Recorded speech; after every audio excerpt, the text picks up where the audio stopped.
सम्मान छ। अरू केही गर्छ गर्दैनन् हाम्रा देशका नेताहरू, यति चाहिँ हेरेर गर्व लाग्छ।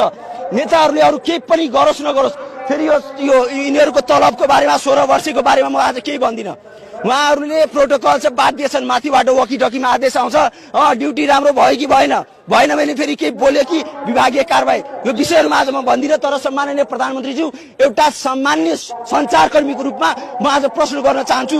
तपाईँ नेकपा एमालेको जिल्ला कमिटीको बैठकमा आउनु भएको छ, जिल्लाको पार्टीको कार्यक्रममा आउनु भएको छ, त्यो तपाईँको स्वतन्त्रता हो, तपाईँ आउनुहोस्। तर जुन हेलिकप्टर प्रयोग गर्नुभएको छ, त्यो हेलिकप्टरको पैसा तपाईँको पार्टीले दिन्छ कि नेपाल सरकारले दिन्छ कि नेपाली जनताले दिन्छ? यो सोध्ने कि नसोध्ने? यो सोधिरहँदा अब यो सञ्चारकर्मी आज भोलि त कस्तो विडम्बना छ भने हामी बोलिरहँदा बडो सोचेर बोल्नुपर्छ। बोल्यो कि यो पत्रकार पनि राजावादी हो, यो गणतन्त्र विरोधी हुन सक्छ, यो त माओवादीको पार्टीको पत्रकार होला कि रासोपाको होला। तर यथार्थ यति सोध्न मिल्छ कि मिल्दैन? सम्माननीय प्रधानमन्त्रीज्यू, सम्माननीय भाषामा तपाईँले सोधिरहेको छु।